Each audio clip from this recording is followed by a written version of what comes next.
So good evening, everybody.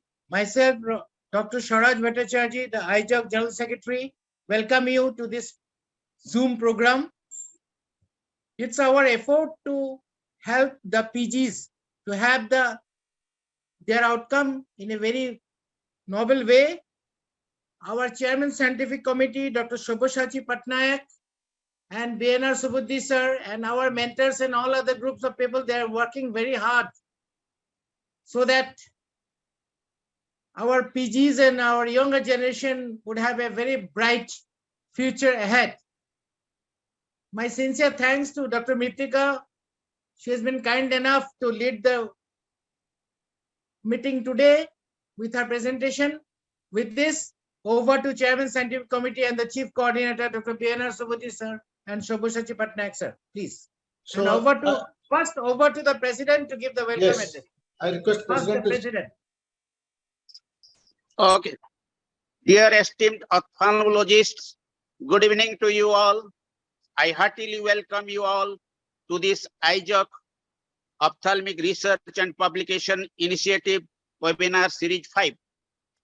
Previously, we have conducted 4 series on Ophthalmic Research and Publication Initiative, and this is the webinar series 5th.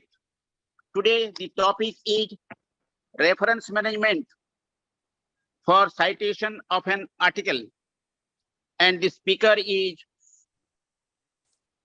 Dr. Mritika Sen. She is consultant ocular oncology and ophthalmic plastic surgery at Raghunath Netralaya, Mumbai. I extend warm welcome to our speaker, Dr. Mritika Sen, to this webinar. Along with her, I welcome our mentor, Dr. Chaitra Jayadev, Chief Coordinator, Professor BNR Subudhi, our Chairman Scientific Committee, Dr. Sabyasachi Patnaik, and Secretary EIZOC, Dr. Swaraj Bhattacharya, Coordinator, Dr. Santosh Mahapatra, and also I most welcome to our advisor, Dr. Ajit Babu Machi, ex-AIOS President. I welcome our moderators, Dr. Prafulla Maharana, Dr. Natasha Das, and Dr. Kumar Saurabh. I welcome our panelists, Dr. Gajal Patnaik, Dr. Arvind Rai, and Dr. Devashish Machi. All discussants are welcome. Dr. Arati Viswal from Bhimsar Burla, Dr. Vidisha Maji from RIO of Kolkata, Dr. Anjali Goel from KIMS, Dr. Disha Sahu from Some Hospital, Dr. Swasti Pandey from BHU Banaras, Dr. Susmita Bhuya from Assam Medical College, and Dr. Ranjan Sharma from Kakataya Medical College, Arangal. We are happy that in the webinar series, moderators, panelists, and discussants are taking part from different medical colleges and different parts of EIZOC states and also from outside EIZOC states. They are taking parts with zeal and enthusiasm. This webinar is definitely very helpful to all of us, and particularly for residents, for writing their thesis and for publishing articles in journals, and they can rise to national and international level. So friends, after welcoming you all again, I give a lot of thanks to our speaker, Dr. Mritika Sen, mentor, Dr. Chaitra Jayadev, advisor, Dr. Ajit Babu Machi, CSC, Dr. Sabyasachi Patnaik, and Chief Coordinator, Professor BNR Subudhi, and to all moderators, panelists, and discussants for your active participation and interest you are taking. Before handing over to our CSC or Chief Coordinator, I request all of you and your friends to join in large number in our ensuing EIZOC annual conference to be held at Patna on 15th and 16th of October 2022, and please make it a grand success. Thanking you all. Jai Hind, long live EIZOC. Over to CSC or Chief Coordinator, Professor BNR Subudhi. Thank you, sir. Thank you, Professor Dr. R.C. Mayer sir and Dr. Swaraj Bhattacharya, our Secretary EIZOC, Dr. Sabyasachi Patnaik, our Chairman Scientific Committee will be joining a little late. So let me start the program today. And today we'll be missing Dr. Chaitra. She will join little, also she will join little late. And Dr. Ajit Babu Maji remain absent today. He's got some other programs today. So let me share the screen. It's visible? My screen is visible? Yeah. Yeah. As our President has already welcomed, I will not go into the details. But however, I would like to say today it has become a little bit pan-India. We have got residents from other than the Odisha, EIZOC states. So we want to make it a pan-India program. So we invite residents from other states too. As you know, we already completed 4 series of this Ophthalmic Research and Publication Initiative programs. It's a really grand success, all those programs. And today's topic being reference management for citation of an article. None other than the grand speaker, Dr. Mithika Sen. So as you know, the ORPI one, we had a general discussion about the research and publication by several speakers. And second was a really protocol writing by Dr. Neha. And third one, the tips on writing a thesis by Dr. Vanati. And fourth one by Dr. Basumati Ganesh, Literature Survey. So today's topic with reference management, and today's speaker is Dr. Mithika Sen.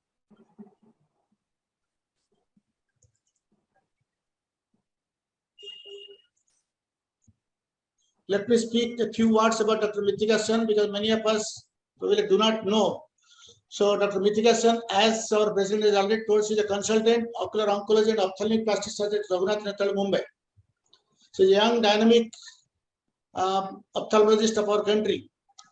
She did her MD, FICO, MRCS from the GS Medical College and KEM Hospital, Mumbai. Then, of course, she received a lot of distinctions in 7 subjects. Then, of course, she did her PG studies from ORPI Center, AIMS, Delhi. She completed long-term clinical fellowship in ophthalmic plastic surgery and ocular oncology at the Center for Sights, Hyderabad, and further pursued a research fellowship in ocular oncology from Wills Eye Hospital, Philadelphia, USA.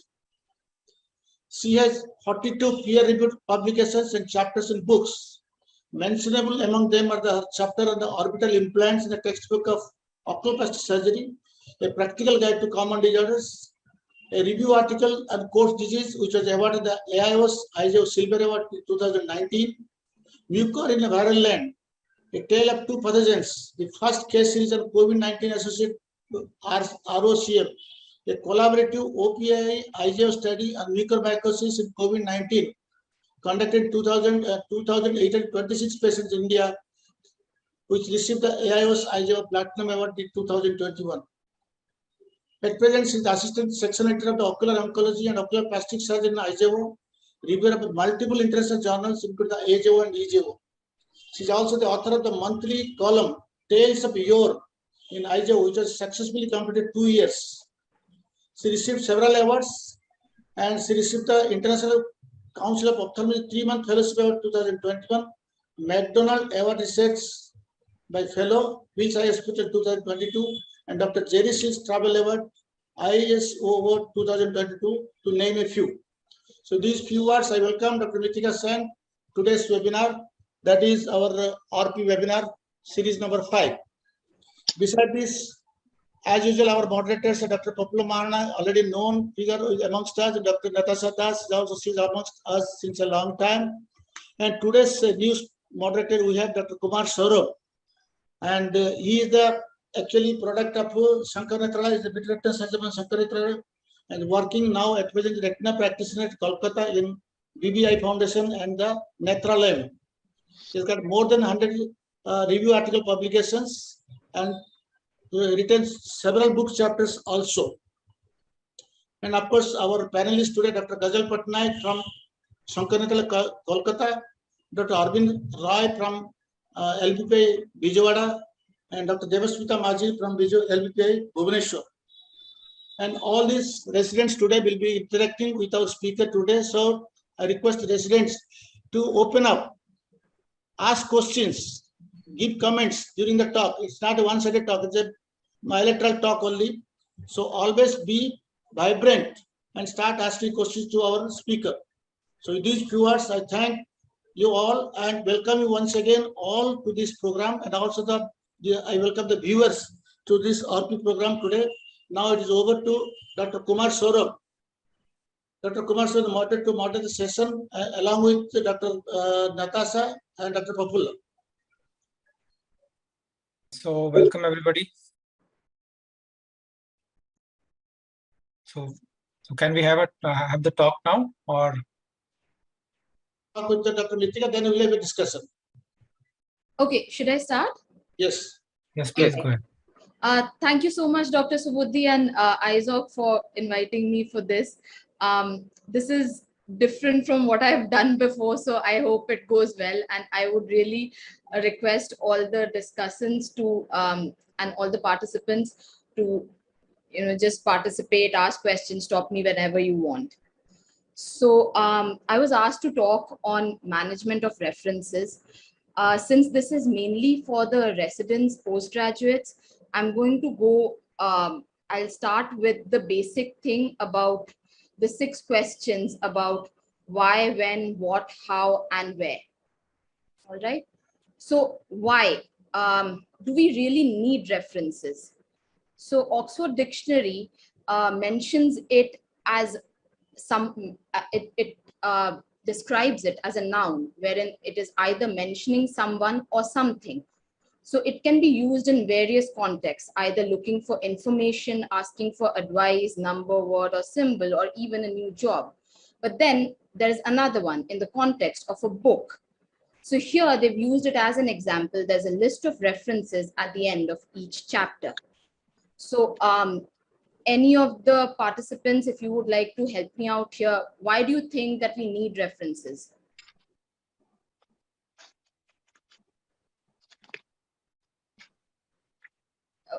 Could you all just unmute yourself and You can put the question by name, then all they will answer. I don't want to start taking names immediately. If I have to start asking questions from very beginning, then people will run away. I don't want to ask any questions. Okay, ma'am, I can answer. Sure, go ahead. So references we need because if it is in a presentation or a seminar, whatever it is, when we're talking about something, we have to make that authentic so that we have a scientific backup for that. So that for that we have to give references. It's not like whatever we are talking is from our own sentences. It's something written and it is already reviewed by others. For that we need some references. I think she's explained it perfectly. What was your name? I'm sorry. My name is Raki. Okay, Raki. I think that basically summarized everything. So every research is built on some previous study, and that is what we call as the reference. So credit has to be given to the previous study as well as the authors by citing them in our study. And this basically forms the basis for a present study, and it helps readers to understand the context as well as the content of the study that you are either writing or presenting, or as a poster or an article or even a case. All right. So where exactly do you need references? Well, I think I'm going to answer that almost everywhere, whether it is a thesis or papers, whether it is PowerPoint presentations, as Raki mentioned, posters, or even videos. You have to give credit wherever it is required. And who reads these references? Do you think somebody actually goes at the end of the articles and searches out that are the references there and what are the references? How many of you actually do that? Okay, so in fact, most people do end up looking at the references. It starts from your co-authors itself, because they also, if you're sending them an article for them to collaborate, they also have to go through similar references to understand the context and to add to the information. Of course, your guide or mentors will definitely go through it. It's not just going through it to see if you've included the correct information, it also adds to your integrity as a researcher or even a mentee, that you are following the right steps. Then of course comes the reviewers and the readers. So the reviewers, even before they read the article in its entirety, they actually see some specific things. Is the abstract correct? There are, questions, yes, no, or not applicable when somebody reviews. And one of them includes question about the references. Are they in the proper format, or are the references updated and as per the requirement of the journal? So if that's not the case, your article gets rejected at that stage itself, and the reviewer will not even end up reading that, even though you might have written a brilliant article. Readers, of course, do that, and I'll come to how that happens eventually. So when do you think we should start searching for references, or organizing them? I can't really see your name, so if you would just want to participate yourself, just Anjali, Anjali, do you want to? I think we should start when we are. Am I audible?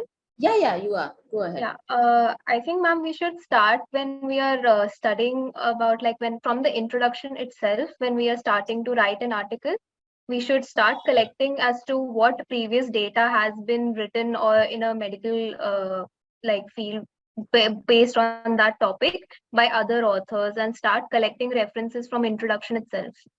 Exactly. So in fact, it has to be at the very beginning, even before you have formalized your hypothesis or even your aim of the study. You should read about the topic, and that is where the bibliography or the references start. Okay, so a review of literature is essential, because otherwise you don't have a good foundation on which to form your study.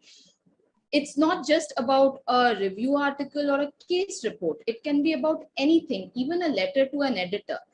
So you need to understand why you're writing what you plan to, what is unique about it. Has it been done before? Has it been presented before? There has to be something different about your study, whether it is in terms of the population, in terms of the sample size, in terms of the results, or in terms of the duration of follow-up. There has to be something which is different from the previous studies, or something that has not been reported before. So if you want to know that it has not been reported before, you need to start searching the literature at that stage itself. So you create your own bibliography. You may not include every article in the final manuscript. So what do? You can make notes, you can write it down, you can read, highlight, tabulate, whatever works for you. But you must read every article that you're citing. And even if you're not citing, it's not just the abstract that you get all the information from. Never cite anything that you've not read yourself, because you need to understand the context in which that article was written and why the results are as they are in that article. So what do we cite? Well, whatever you cite has to be relevant to your study. You can't have 100 references out of which 50 are not even related. Just because they have the term or a particular word that is used in your article need not be cited. It has to be relevant. It has to be recent. When you search for any topic, you'll have results starting from 1960s, 1970s. But then it has to be in the present context. It has to be recent, unless, of course, something that has stood the test of time and has formed the basis for future studies. I personally always like to start with review articles, because that kind of that gives a very broad overview of the topic, and it's just helpful to find more references after that. And a review article also allows readers to kind of go back to understand the topic better, because there are word limits in an article. You can't include everything in an introduction or a discussion. But to somebody who's reading, if they go back to the references, they can find further information on that. So a review article is actually very helpful in that sense. Another thing is that whatever you're citing should be reproducible. So there are certain things that you should keep in mind. Look at the journal. It's always better if it is a peer-reviewed journal. Look at the authors. If they have a lot of citations, it's something that can be expanded, or rather it can be used in a context of a larger population, and something that has received good citation. The authors are good, and that just gives more credibility to your article. Avoid self-citations, unless of course that's the only article that you have on that topic. And then there are anything and everything can be cited. It starts with articles, it can be a book, it can be the chapter in a book, it can be dissertations or web pages. And more recently nowadays, you're able to cite videos, blogs, tweets, etc. So how do you think we should go about it? So one has to be organized with it, because otherwise you'll just get lost in the amount of information that is available. So it really starts with the resources. What are the resources that we have available? Of course, there is the library. But to be very honest, I think nowadays all of us search online material. I'm sure at residency level, we still do go and sit in the library. But I don't know, I'm asking all of you, how do you search for your references? Is it in the library, in the journals, or do you search online? Just unmute yourself, I can't hear you. Online, for sure, online. Right. You know, Yeah. it's just easier. Online, ma'am. Then and there, you can just search it out. So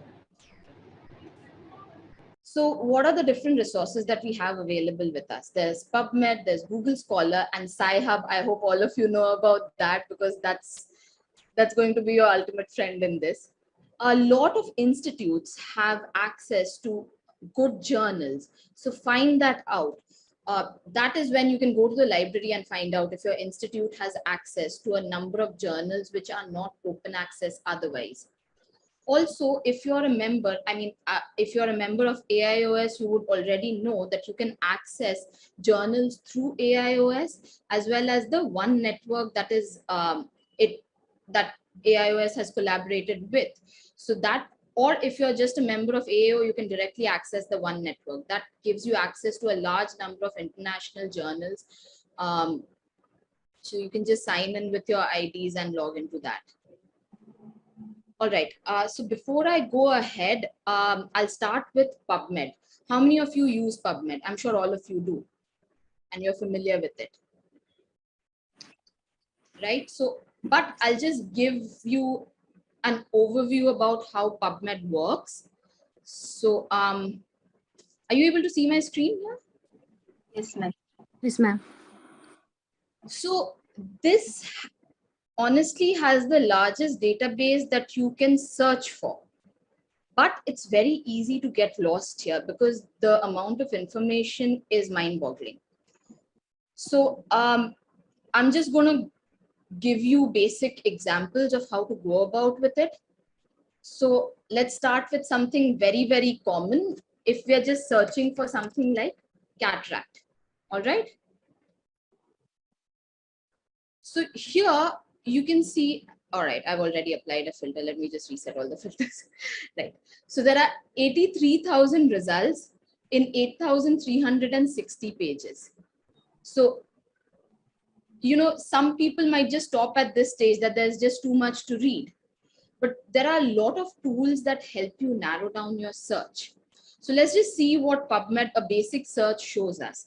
It shows us the period from which the articles are visible, from 1786 to 2023 even. You know, these are online ahead of, these are online prints which are ahead of the actual publication.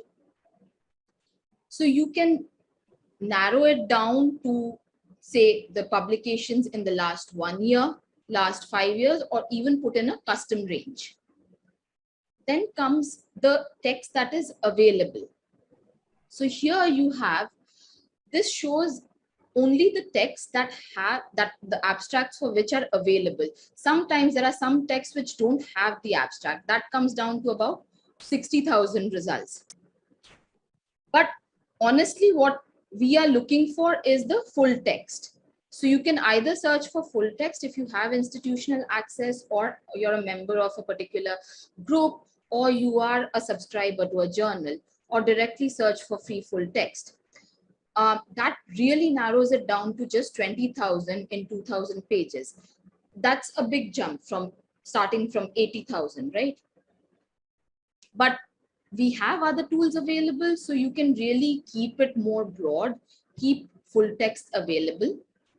Then you have things about the article types. As I said, I like to start with review articles. But if you're writing a case report, in that case, you would want a reference just for you to understand how do you write a case report, starting with that to what kind of case reports, or what is the format that a particular journal prefers. You can just search for case reports directly. That brings it down, that narrows the search further. So let's just go stepwise. Let's just go with review articles. All right. And then you have these display options. This is the most basic thing that shows you the author, it shows you the journal, and it shows you the type, because here we've already selected review article. All right. But if we look at, this is the summary. We can select the abstract from here, and that actually gives you the abstract in this page itself. So you can really frisk through it, understand if it's really important to you, because cataract and systemic disease, that's a review, and that will include a lot of things. Suppose I change it and include only case reports, abstracts become important here, because that really allows you to understand what the abstract, what the case report is dealing with. These ones which are there in square brackets, they're usually not in English. This one is in French. When you go to additional filters, you can change the language. You can narrow down the language.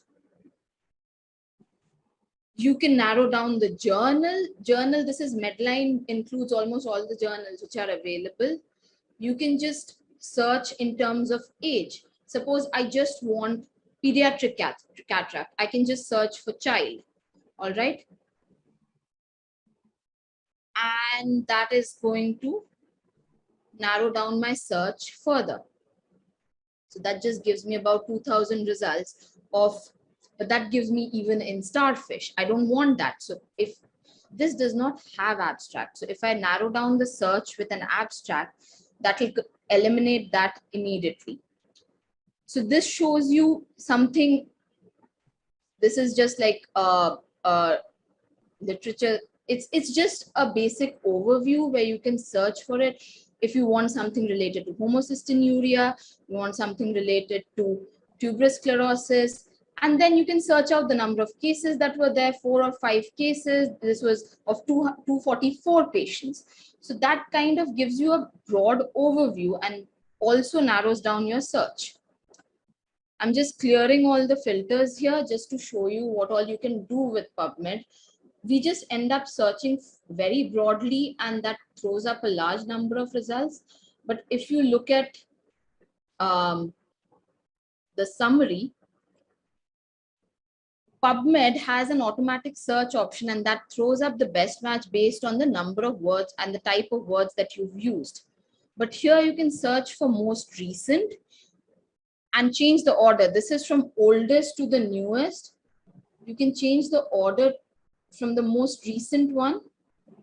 This is September 2022.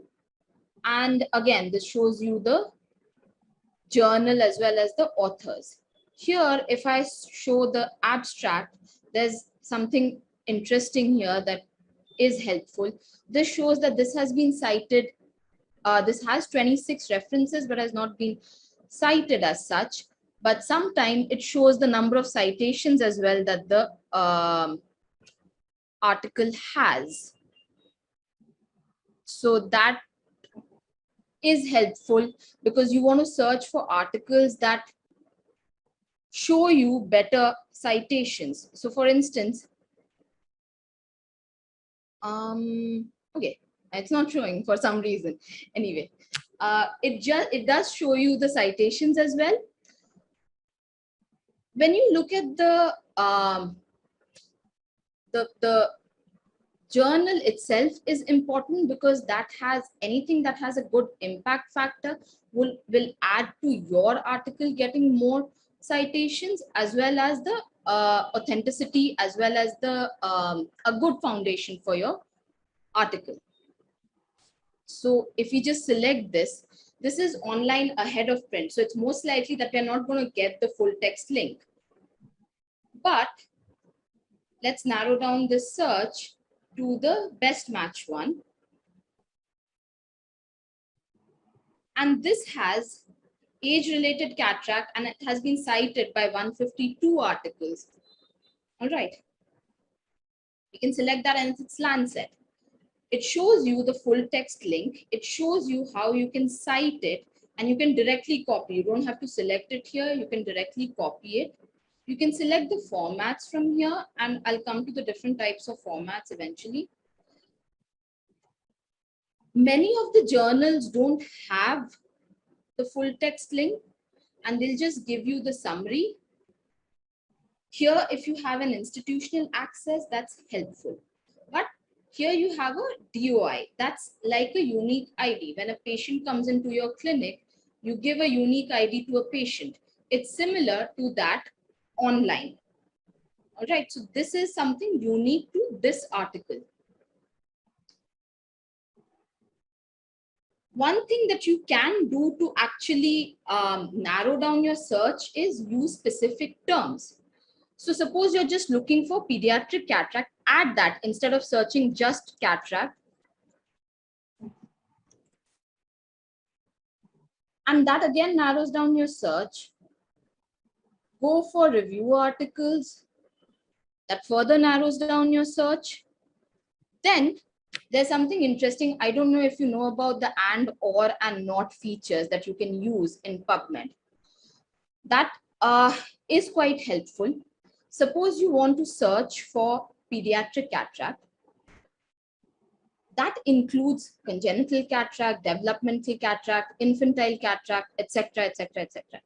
Instead of searching for them separately, you can search for it as or,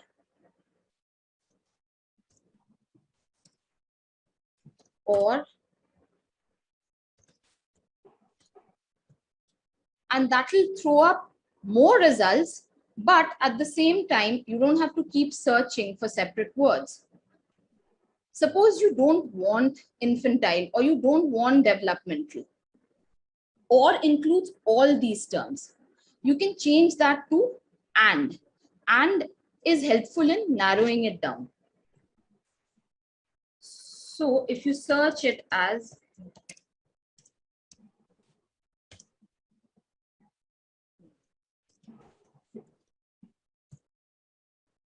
that just shows you 31 results. Okay, so these are just some of the things that you can experiment with, just try it out yourself. And it's sometimes fun and it is quick times. All right. So going back to say pediatric cataract, this is just to show you what one thing leads to another. Let's just search for this. Now this has free full text link. So, you know, this is in EIZOC and that's open access. So you have full access to it. You can go directly there and you get the entire article, which you can download, whether it is in the PDF format or whatever. But if you come down here, that shows you similar articles. So there are other things. So one search leads to the other. This is PubMed is kind of helping you out here. Okay, that is kind of guiding you further into it. But I mean, don't keep going into it. It can just go on and on and on. But these are really helpful. It it allows you to search out more specific things through just one article. All right. And here you can see that it's already showing up the references here that this article has used. So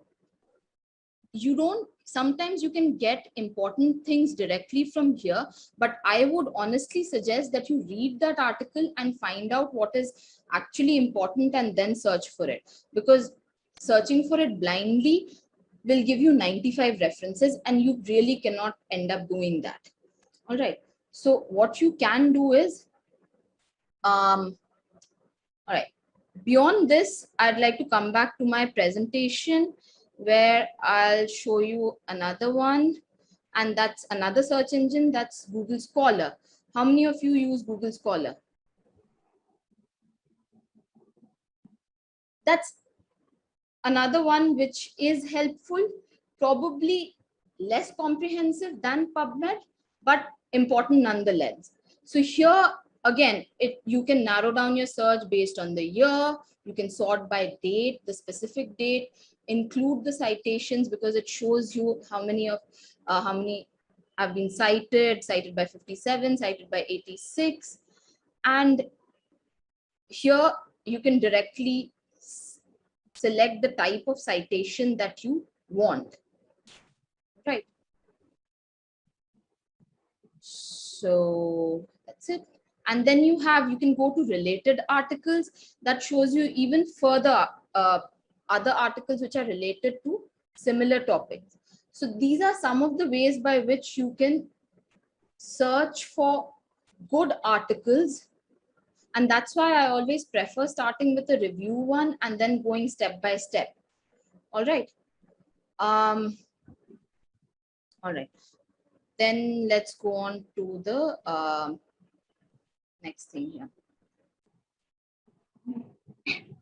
So what do you do once you have an article?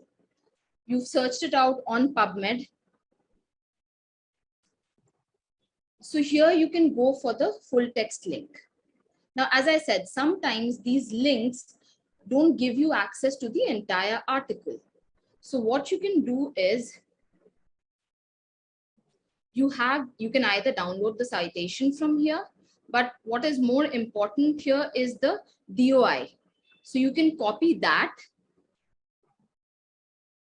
and so I had just kept some of these videos just in case the net doesn't work. Again, you can access it via your institution. Sometimes if you're sitting at home, you don't have access to it. That's when Sci-Hub comes into the picture. You take this DOI and you just copy that. You can also use the PMID, which is another type, that is the PubMed ID. So Sci-Hub is something that is every student's friend. That's not technically legal, but it gives you access to almost every article. I won't say all of them, even if they're not open access, and you can just download it directly from there. So one thing that you should remember with Sci-Hub is that it keeps changing its URL. So sometimes just do a Google search on for Sci-Hub. It keeps changing from SE to TSE because they have to change their paths. It's not something that is accepted by all governments. Okay. All right. Now, okay, coming to the next thing. You have an article. What do you do next? As I said, one article leads to the other. So once you start reading, within the article, you find important references like if you're looking just for the management of Coats disease, you find it right here and you can directly search out this one. Or anything else. Suppose you're looking for differential diagnosis for retinoblastoma to include in your presentation, or a study that you're doing just to find out what are the differentials. You have the reference right here. You don't have to search for it separately, differential diagnosis of retinoblastoma. All right. Coming to the next thing.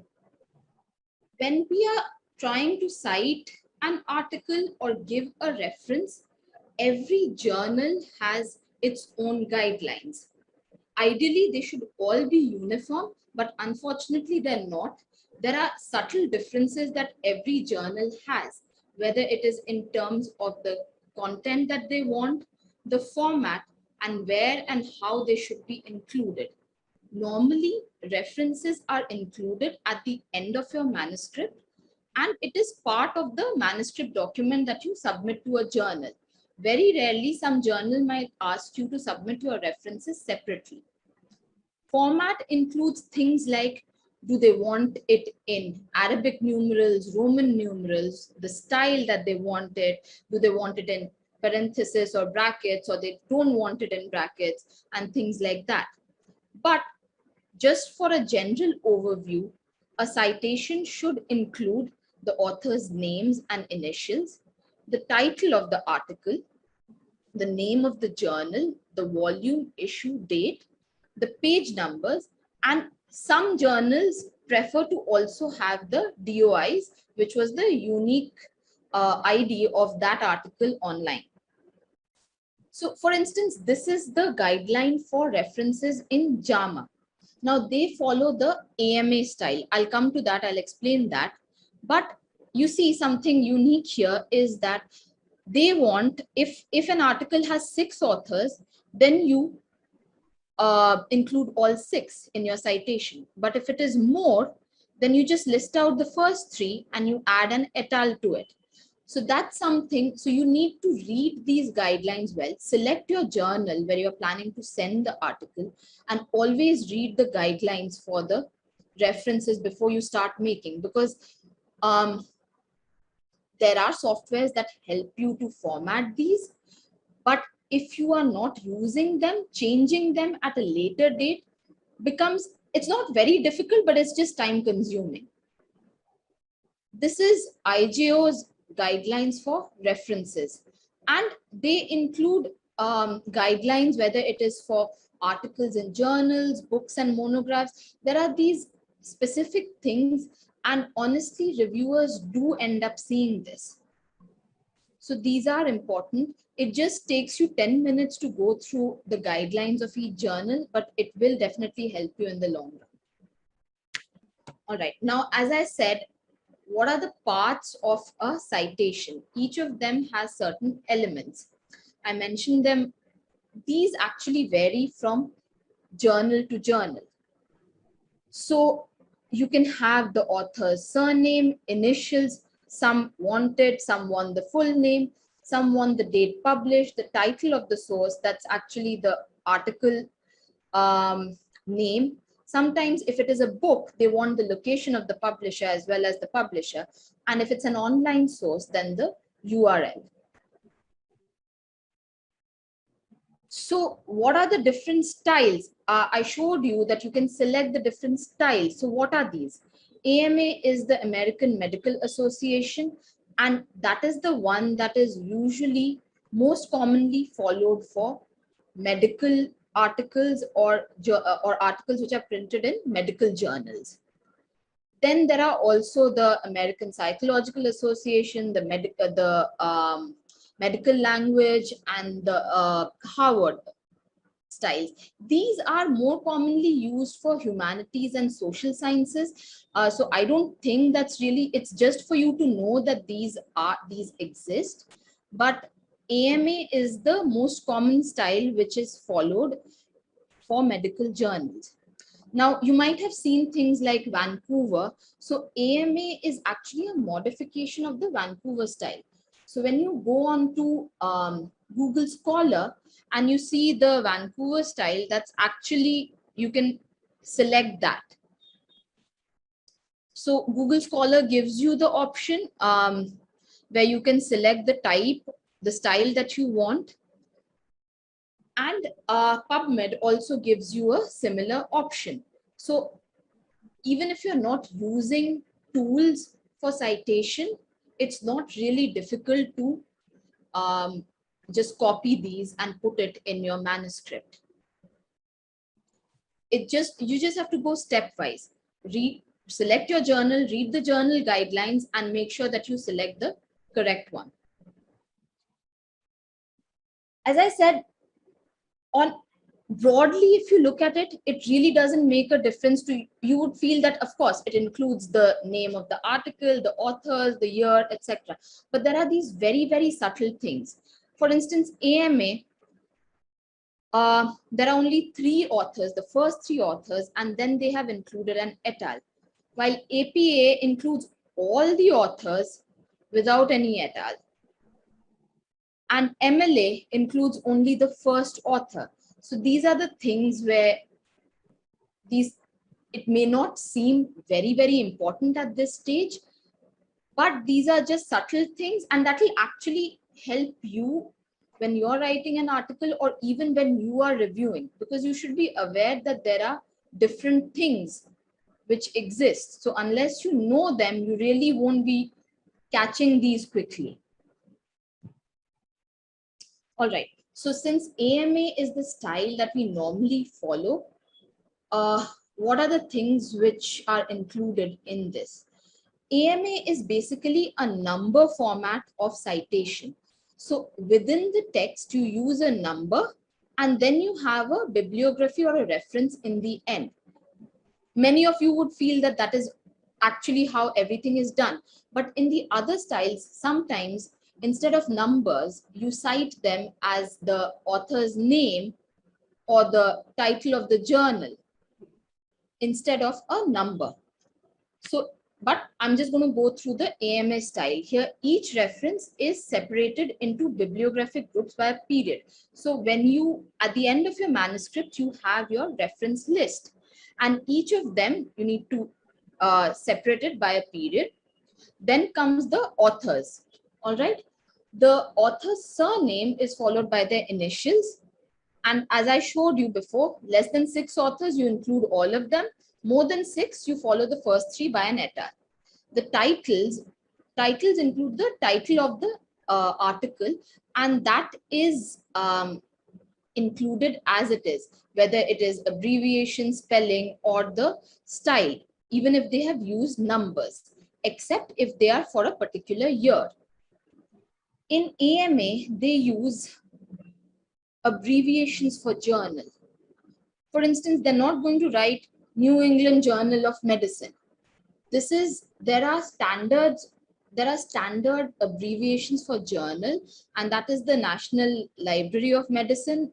These have specific abbreviations for each journal which is used. Now you need to list these references in numerical order, in the order that they appear in your text and not alphabetically. There are other styles which do list the reference according as per the alphabet. They should be referenced as superscripts with Arabic numerals, and the tables as well as the figures, if you have taken that from any other journal, they also need to be cited. It's not just the text. Now, these should be placed outside the punctuation, usually periods or commas, but then you have something like inside colons and semicolons. So this is, unless you read the whole thing, you really don't know that there are so many details to it. Sometimes you have consecutive citations. You don't need to label them as 1, 2, 3, and 4. You can just use hyphens and label them as 1 to 4. Of course, if you have multiple citations and they're not consecutive, then you separate them out with comma, but then you don't give a space. And then if you have multiple sentences with the same reference, you can just add the reference at the end of all those sentences instead of adding after each sentence. Sometimes you need to cite work that has not yet been published. In that case, you don't really have to include it in your list of references, but you can put it in parentheses as unpublished data. All right. Okay. Are you guys following till now? Do you have any questions up to this point? Yes, ma'am. I have one question. Sure. Ma'am, how to arrange the references? I mean, in sequence, what Right. What should we do first or? Right. You mean when you put it, like when you're writing the manuscript, how do you arrange your references? Yes, ma'am. Okay. Right. I'll be coming to that. So, Okay. okay. I think if you still have this doubt post that, then I'm more than happy to help you out with it. Okay. Okay. Ma'am. Thank you. No problem. So, okay. So here you have what are known as reference managers. These are basically tools which are going to help you with this. Because I'm sure all of you would be wondering that there are so many different things to keep in mind. Are you actually going to go through each article, title, and form it yourself? No, you don't need to, because as it is, things like PubMed and Google Scholar give you these articles in specific formats, the citations that you can just copy, or you have these reference managers, and there are multiple available. I have just included the ones which are commonly used, but you'll find multiple, and I'm sure many of you use them. How many of you use reference managers? Not yet. How many of you use? Do any of you use them? I have used Zotero. Right. All right. I'll be honest, I don't use, but I'll still go through some of the helpful points or advantages that each of them have. So yes, Zotero is the one which is most commonly used, and there are reasons for it. Mendeley and Zotero are really the most commonly used ones. You have them available. Mendeley has the paid version as well as the free version. The paid version has a larger storage and some features, but really the free version works as good as the paid one. Zotero is the most commonly used one because it is open source, it is freely accessible, and that is why it is good for students. Both these are compatible for any of the manuscript preparation tools that you use, whether it is Microsoft Word, LibreOffice, LaTeX, etc. And both these allow you to generate citations and bibliography very, very conveniently. Mendeley has the advantage that it allows you to collaborate. Suppose you have it, it doesn't make a difference when you have like 2-3 of you working together. But if you have a large number of authors working together in a multi-centric study, then it is really helpful in collaborating. Instead of sharing individual PDFs, Mendeley allows you to share the entire database with your co-authors. All right. And then both these are really easy to organize as well as categorize, and I'll show you how you do that. But Zotero is really quite user-friendly. Both these have a Word plugin that allows you to automatically add citations in the specific style that you want. Mendeley has a built-in PDF viewer, so you don't need to open it separately in a different PDF software. Zotero also allows you to keep text highlighted within it, and they give you ample amount of storage. Just a quick word on the others. RefWorks, it's not free, but many colleges and universities do have subscriptions for RefWorks, so you can find that out. Another one is FlowSite. See, most of them have very similar features that allow you to automatically get citations. They have plugins, but some of the important things are collaborative ones, and that there are limitations to the number of authors that you can collaborate with some. FlowSite allows you to collaborate with a larger number of authors. Additionally, it has options for proofreading, editing, and things like that. It has both a paid and free option. Again, the paid one will give you a larger storage and PDF viewer. You can do without it as well. End note, here it is good to collaborate, but then it has a limitation, not beyond 14 colleagues. It is free, but it has a large number of reference styles that you can use.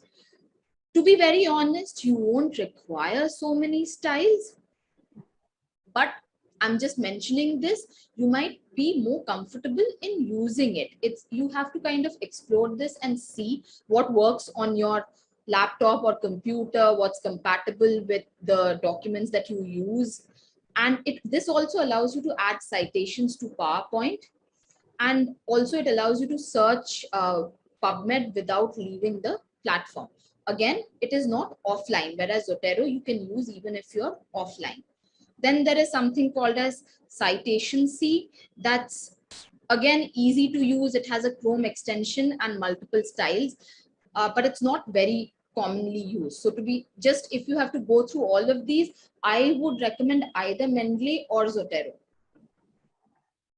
All right. So as I told you, it's quite easy to organize and find your data within Zotero. So because many of you are familiar with Zotero, I am giving the example of Zotero.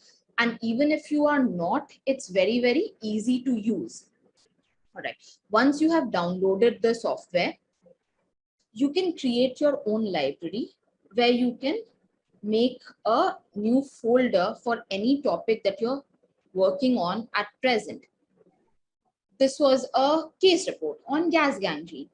This is something, suppose you're working on myasthenia gravis, and you keep adding your references to this. So how do you add these references? All right. So this is PubMed again. All right. And suppose this is this article. We go to citations and I just directly copy from here. I come here and then there is an add citation. Here you can just copy paste it and it gets added. So it's only the first time that you need to work on it to add it. This you can do while you're searching your database, whether it is PubMed or Google Scholar. You can quickly keep adding to your Zotero library the relevant articles. Post this. Suppose, all right, this video started again. Now, when you are working on your manuscript, this is a Word document, you started writing the introduction. And you want to add your citation. You've read the article. You can't do this if you have not read. You select Zotero tool and you select the style you want. That was Vancouver. Now, I just need to search for a term. I know the first author because I've read it. So I search for it and it automatically numbers it as 1 because this is the first citation that I'm adding within this. At the end of your article, you can add and edit the bibliography. Ideally, your cursor should be where you want your references to come, and it will automatically add this reference as number 1. So it really, really makes your work simpler. Are you following? Do you want me to repeat anything? Is it understandable? Yes. Okay. All right. So this is how you use. Another interesting and really helpful thing is that when you make changes to your article, the order of references always end up changing. You end up deleting a particular statement, you end up adding things, and then you need to keep updating the reference. If you're using Zotero, you see there's a Word plugin that is there that you need to select. It will automatically update. Now, suppose I add a particular sentence here and want to add a different reference, that will become my reference number 1, and Zotero will automatically make this one number 2. You don't have to go back to your list of references and change these numbers. It does that for you. So if you do start using it, I'm sure you're not going to stop it because it really, really makes your life simpler. Right? Okay, now these are just some of the things that I follow when I start writing an article. So for me, this is something that I have learned from my mentors during my fellowship and residency. And over the years, I've realized that these things are helpful to me while I am working on a manuscript or a study. So I'm sure as you start working on manuscripts, start with small things, even if it is a case report or a commentary. Start with small things, but these tips work for me for every kind of article. It doesn't matter whether it is a thesis, whether it is a PowerPoint presentation, or even a poster. These things help me, and I hope they help you. So what I do is, whatever topic I'm working on, I make a big folder. Right now it's just labeled as blank folder, but I just name it according to the study I'm working on, and I make 4 separate folders. One is going to be for the manuscript that I work with. One will be about the illustration. Third would be, if it's a case report, it'll be the patient chart. Otherwise, you can add tables to it if it's not, if it's like a review article or a normal original article. And lastly, I make a separate folder for the PDFs. So, you know, when you start downloading those articles, whether it is from PubMed, Google Scholar, or Sci-Hub, don't keep them in your download folders. They get saved in multiple different names and you will never end up finding them. Put them in a folder, okay, label them, keep them organized. So that's the first thing, organize your work. Now in this PDF folder, I like to rename my PDFs, okay, with the title of the article.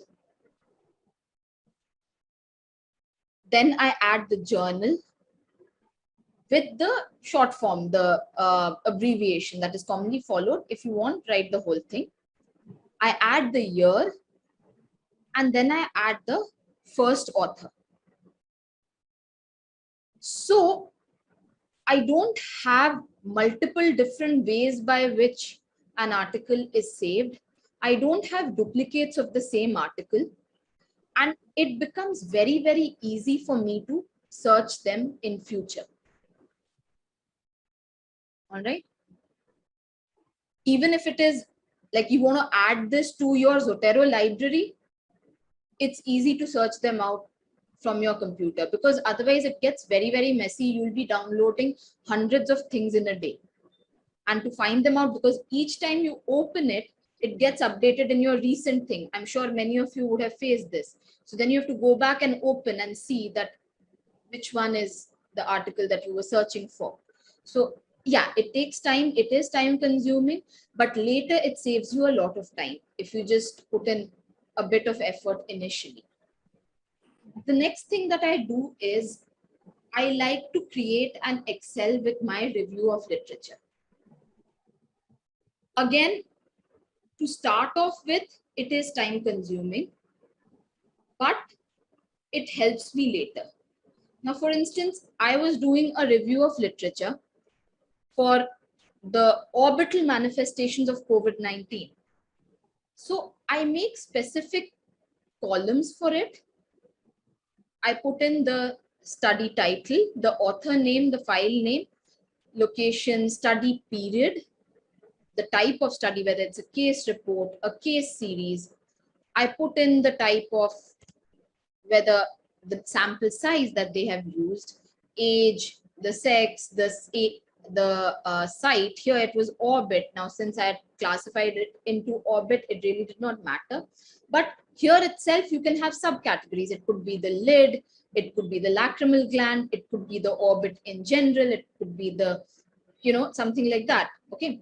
So then you have symptoms, signs, investigation that they did, what was the time period between the diagnosis and the time when they developed COVID, like the gap between. So here it's 0.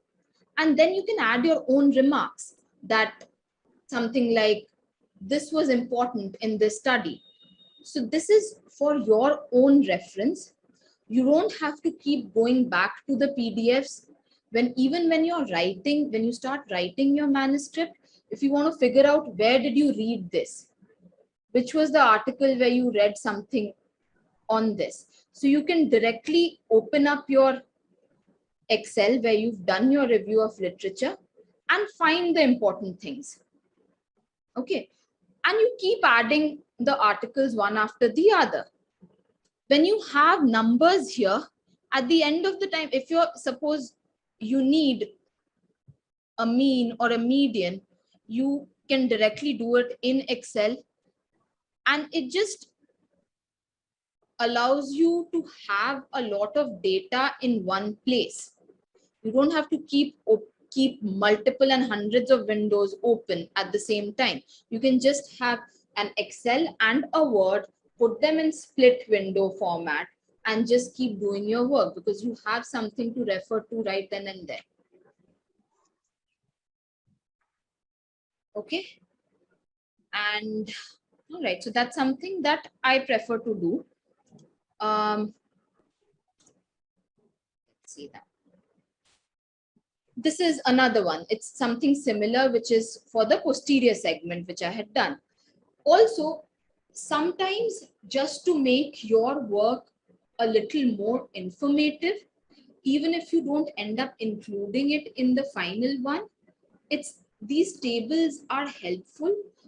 Even when you're sending it or reviewing it with your own co-authors, if you have a table of review of literature, you can either include it in your manuscript, or you may not. You can keep it as supplementary matter. But this adds to your article. So if you already have that made at the beginning, and somebody asks you to add a review of literature to your article, it really does not take time. You can do it quickly. So these are some of the things that I follow.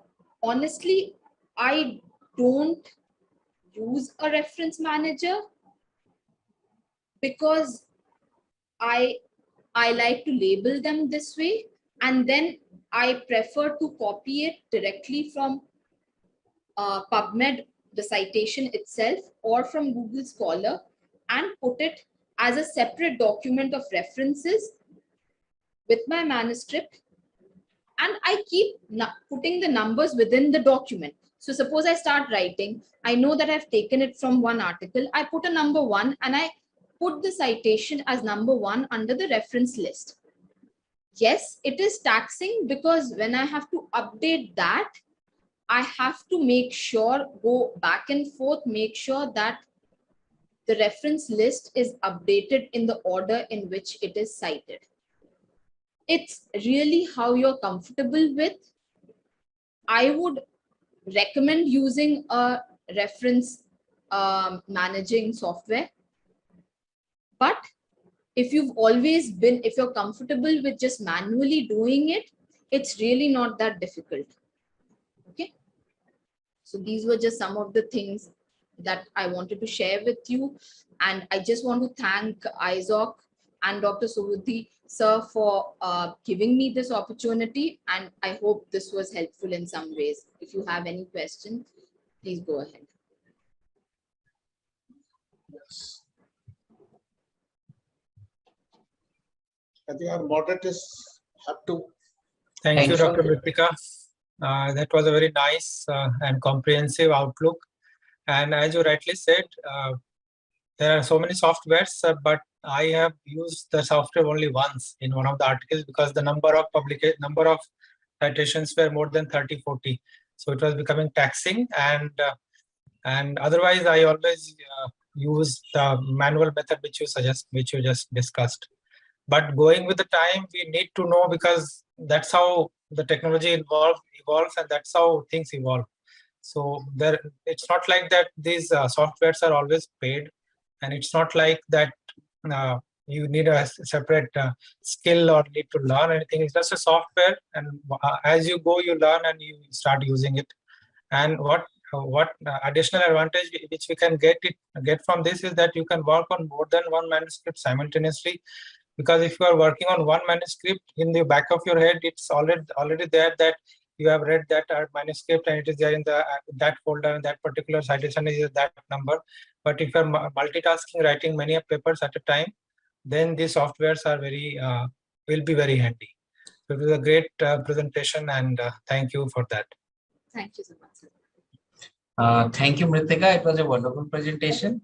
But what I would recommend to resident is please move on to some automatic citation software, because I'll tell you a few examples that helped me, especially when you're writing some major review article like survey of ophthalmology. You are not the one who is going to write all the part, right? So 3 or 4 SR may write some different part, and in the end you have to compile. So if you have a Jotero, and because I work with it, I work with it, so I can advise you about that. So Jotero, first create an account for yourself, and if 4 of you are writing together, then use the same account. So automatically in library, whoever saves what, that is going to be saved there. And in Jotero, one part is it's not that always you need to copy paste the citation. You can add extension to Safari or Chrome. So in the PubMed, when you open some reference, some citation, right, some article, in the right top there will be a Jotero icon. Just click that, and it will show how to save this to Jotero library. So no need to copy paste. It can be automatically saved. One thing you have to remember is when you are saving something, save it as a PubMed entry. If you save it as PubMed entry, then it will be uniform for all the users. So that is one point. Second, maybe 4 or 5 years back, I used to do it manually, but since I have started using Jotero, I tell you it's very easy. You should use it. There is very less chance of error. And one more thing, see, when you are submitting something, suppose you submitted it AGO, it's not likely that it's going to get accepted immediately. So you may have to submit it again in 5-6 articles, right? So if you have a Jotero or anything like EndNote, there simply you can go and just change the reference time from AGO to IGO or AGO to survey. You need not to do anything extra. But if you have done it manually, then you have to go back and you have to change the styling pattern, everything. So for publication, Jotero or EndNote is best. You should shift to it. Initially, I was also very much hesitating, but my SRs, they pushed me. Sir, you should use this. And once I started using, then I'm using that. And in fact, for anything, it's not article. For anything, you can use Jotero. If you are even writing your CV and you want to cite your references in Vancouver style, you can use that. Another advantage of Jotero, what I would like to highlight here is, see, in an article, you might have taken reference from PubMed, some reference from books, some from PDFs. Okay, so Jotero helps you in that. Even if it is a book page that you have opened and you don't know anything about how to cite, you can simply save it in Jotero, and then you can rearrange the authors, everything as per the general requirement. So use automatic referencing software, use the Safari or Chrome extension. And the part that Mritika has highlighted, right, for every article, for example, if I'm working on a microtic keratitis, I'll create a separate folder. For other article, a separate folder. Okay, so each time you start searching for one article, one particular topic, you can save in that folder. And please create your account. Then you need not to carry your laptop, even if you're working on a desktop. You can also just log in with your email, log in with your ID, and all the citations will be there in your library. So shift to automatic citation if you haven't yet. That will help you significantly, especially when the reference number is more than 50, it's going to help. And second important scenario, when 3 or people are writing one article together, that also helps you a lot. Thank you. Thank you, sir. Thank you, Doctor. I totally agree with Dr. Maharana. I started using a reference software way back when EndNote had X3 version. Now it has X20 version. So yeah, so EndNote has been very helpful, and you can actually search for PubMed within EndNote. But then I moved to Zotero because when you're working as a group, many of your co-authors may not have a subscription to EndNote. And working as a group, having a group folder on Zotero helps a lot, like Dr. Maharana mentioned. And yeah, for presentations also, for your PowerPoint presentations also, you can select the references from a group Zotero folder and just copy it to your clipboard in the style that you want and paste it in your PowerPoints when you're making a presentation. So I found Zotero pretty helpful, and our entire team is working on Zotero right now. And like he mentioned about the cloud library. So because we have a cloud library, we don't have to be on a computer all the time. We can search for it through mobile also. And if somebody has mentioned anything or somebody has added a PDF, you get to see it on any of the devices that you are using. And everybody has a separate login, but you can have a group or collaborative folder where some people have access to add new references. Some people only have access to read the references, but not change any of the references. Right. So that can be managed very well. And I really support reference software like anything, because it's made our job very easy. Thank you.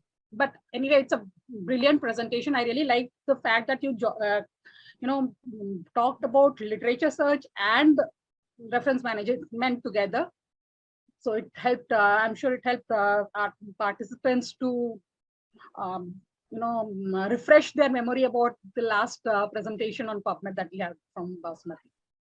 Thank you. Any comments from our panelists? Dr. Devasmita?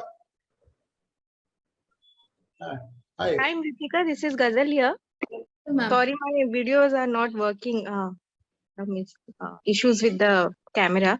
It was a great illuminating talk. So I would really like to thank you. And like you started with reference citations, why we need referencing first, so we can use your talk as a reference for this reference citations maybe. So this was a brief review of references that we can use as a reference also. We need a DOI of your talk now. So secondly, you started with review of literature and ended up, so the talk was reference citation manager and all this thing, but you have pointed everything. So now they will be stimulated to do a literature search, start an thesis or presentation, whatever. So they are very much, I think they are very well stimulated for that. And regarding the citation managers, yes, we do prefer citation manager in cases of large review articles or something like that, which Dr. Maharana has very well highlighted. But like you said, for initial stages, like the target people we are having here, the kind of Excel, your personal tips you highlighted, that could really help them to get started. And in later cases, maybe we will have more detailed evaluation for all this Zotero endnotes so that they will move forward. Thank you so much for this great talk. Thank you. So, Latika Devasmita here. No, ma'am. Yeah, it's a great. Yeah, thank you. I just think that one suggestion from your side. Which manuscript will you prefer more? A manuscript with 50 references or a manuscript with solid 15 references? 15, 50 or 15? So, ma'am, I think that would depend on the type of manuscript, whether it's an original article or a case report or a review. Because if it's a review, then you can go up to 75, 50 to 75 articles. But if it's really just a case report, I would much rather have 10 to 15 good references. Yeah, because once we start searching for the references, it's an addiction. You go on adding, go on adding, Go on and adding. on and on. Right. So, but ultimately, when we filter to 15 to 20 solid references, then the weightage of that manuscript actually increases.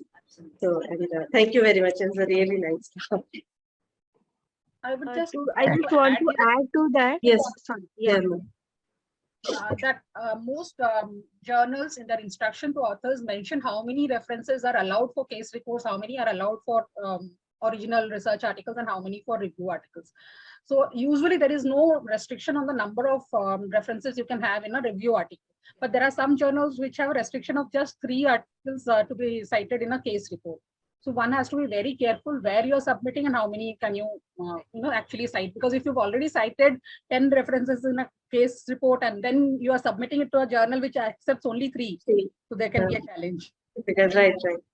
Especially things like images or pictures and perspectives, they just need 3 to 5 references maximum. So it has to be very, very specific. Yeah, actually, I also Yeah, very nice that discussion. point only. Can I? Yeah. Am I audible? Yes, ma'am. Yeah. So I just wanted to start with that only. Like they have reference limitations also. So what was there is if you get a reference, we get addicted. Like she has already highlighted, we go deeper, deeper, deeper.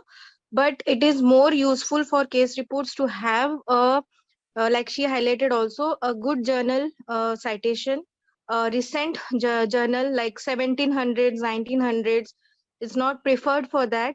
Yes, for bigger reviews or something like that you can go detailedly as much, there is no such limitations.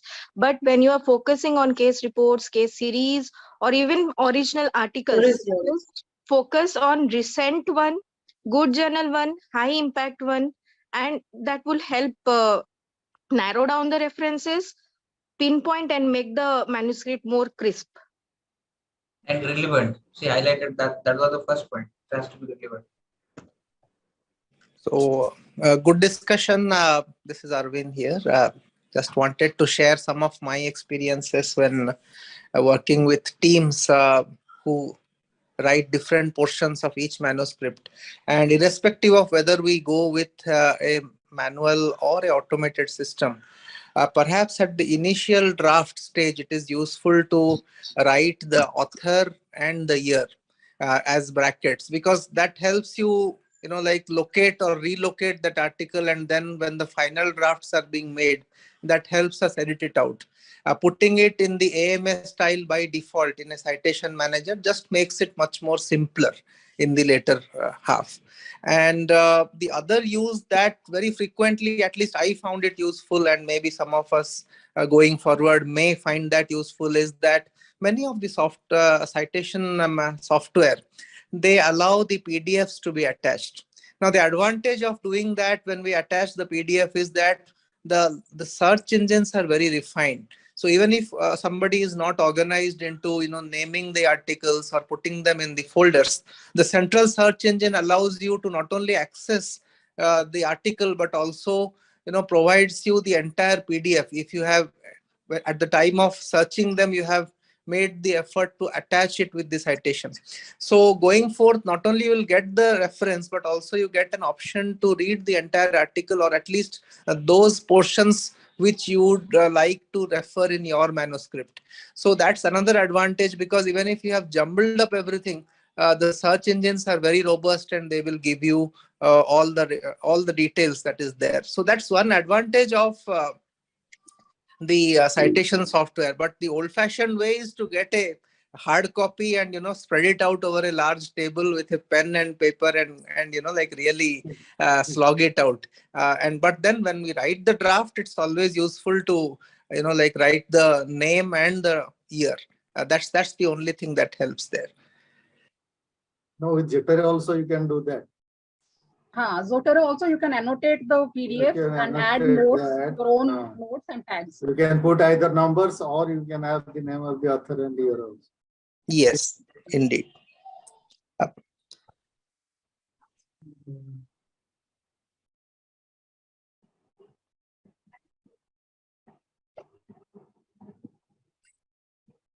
Any other?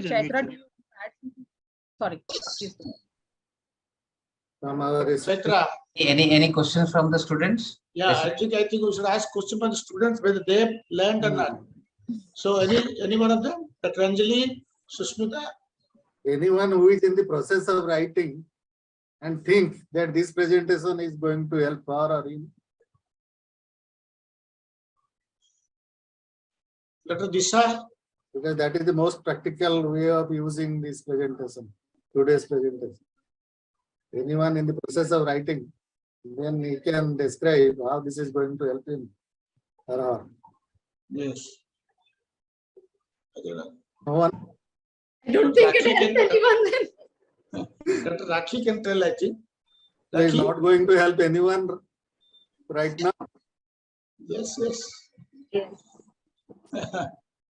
Then our purpose is not solved.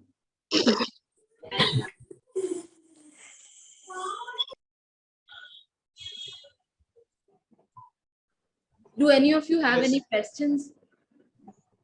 I just want to make a comment, Ritika. I think it was a very nice Yes, yes. presentation. I missed the initial part of it, but for somebody like you, who works on a very niche area, you know, getting together a lot of these. Ma'am, we muted. can't hear They're you. muted. Can you hear me? Yes, ma'am. Yes, yes. Yeah. So just saying, it was a really nice talk. I missed the initial part of it. I joined in from the reference manager part of the talk. Like you mentioned yourself, to initially start off with the reference manager would be a bit ambitious. But for somebody like you who works in a very niche area, it really works wonders because you can put all the papers that you would be repeatedly using in your papers, you know, at one place. But for somebody like a postgraduate or a fellow who's just beginning to write, it is a little daunting because even I found using EndNote and Zotero was a little difficult because I couldn't get the hang of it, because now there are YouTube tutorials on how to use them. Initially, even I found it a little difficult, and I use it largely for the review articles or original articles where I have 30 or 40 plus references. But other than that, for all case reports, photo essays, I think just doing it manually using the PubMed citation works wonders. It's more than adequate for beginners like postgraduates. I think that should be more than enough.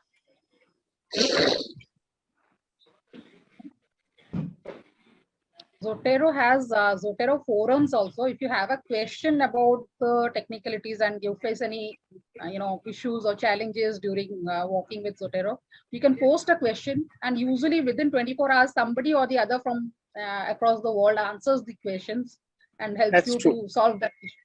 That's Yeah. really helpful. They have these forums. So the thing is, when you start off with itself, if you can manage to get access to these managers, at least the ones that are free, like they've all mentioned, Zotero is quite easy to use and it's free. If you can learn off initially itself, it's a great thing. And as Dr. Natasha mentioned, you have help now online, which is quite good to learn how to use it at the beginning itself. Hi, ma'am. I have one question. Yes.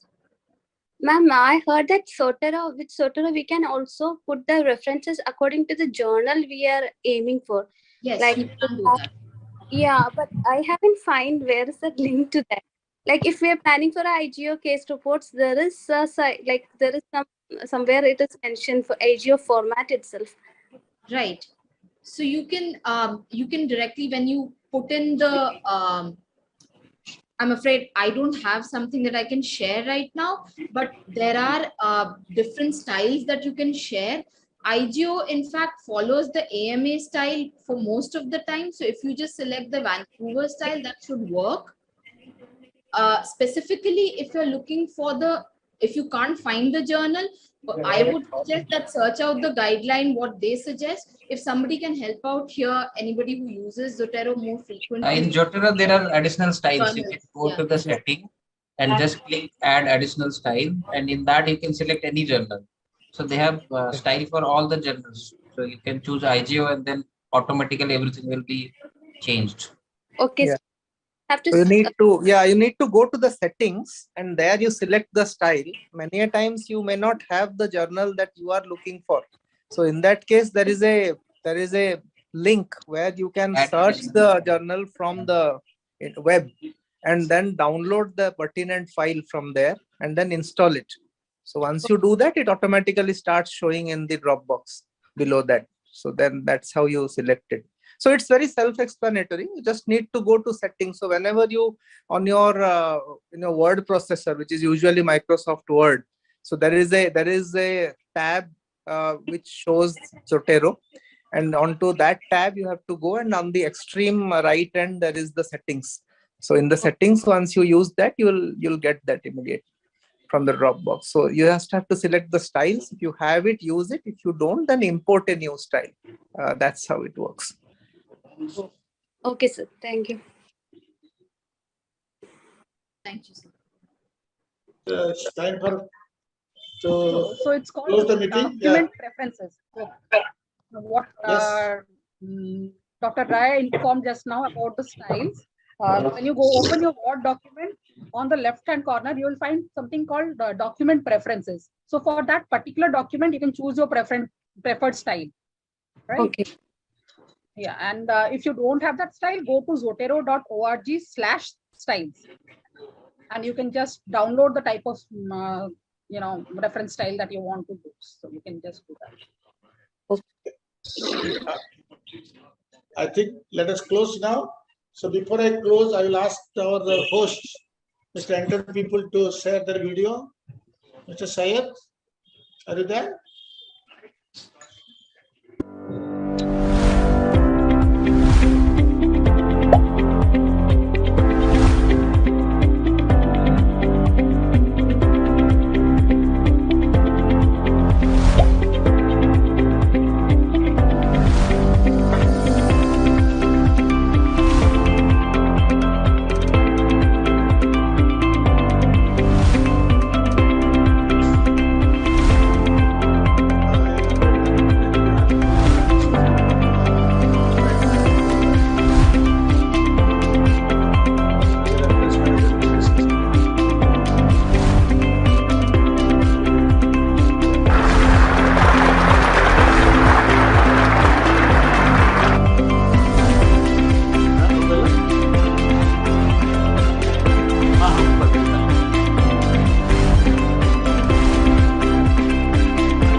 So, Hello. Yes. I must thank Mritika for this excellent presentation. Actually, what I liked most is the flow in which you described your presentation. You started from the importance of literatures, then where to start, when to start, also selecting your literatures for your study. Because the very purpose of literature search is to find out the answer to any questions that comes to your mind. What has been done previously, and the procedure and the process in which it has been done to find out the answer to a question. Then from that onwards, you have to start collecting your references to be cited in your publication. So this is the flow that I like most, and most of these patterns of writing also, AMA, APA and other things, we didn't know detail about that. You described in detail. So thank you very much. I think this will definitely going to help everybody, including myself. Thank you. Our galaxy of panelists, Dr. Praful, Arvind, Devasmita, for their inputs. Now I think our doing this exercise of ORPI, ORPI, is giving us results, because I am very happy. When we started this program, Subudhi sir and myself, I didn't think that this will give rise to this much of enthusiasm amongst our ophthalmic youngsters. Because particularly when I see people like Arvind, Praful writing in so many journals, then I think everybody can write, at least we can get the inputs from them and the inspirations that they are providing us. Remaining present in every episode of this, I am very much thankful to them. I am thankful to Natasha madam, because I always try to have her as an expert, because she is a full-fledged, full-time into this research and publication. So thank you very much, madam. I thank all the participants, all the discussions, and I think if 10% of us can become good writers and publish papers, then our whole effort and exercise is going to be fruitful.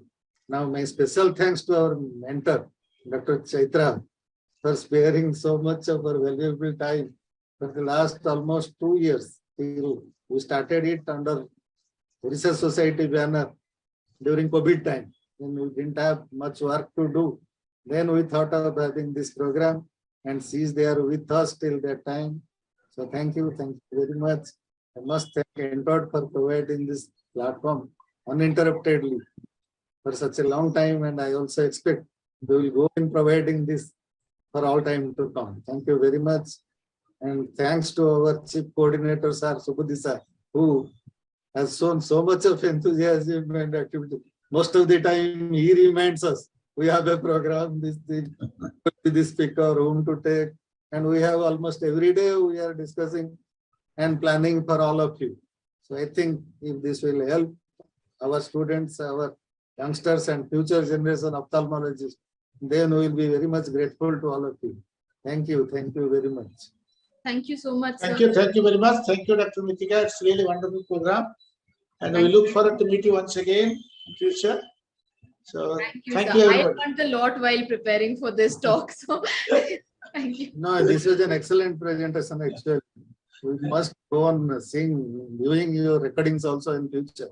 Because most of the things that was also new to all of us.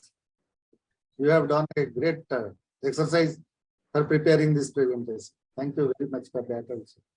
Thank you so much, sir. Bye. Okay, bye. Good night, everybody. Good See night. you. Good night. Good night. Thank you very much. Bye. Bye. Bye. Good night.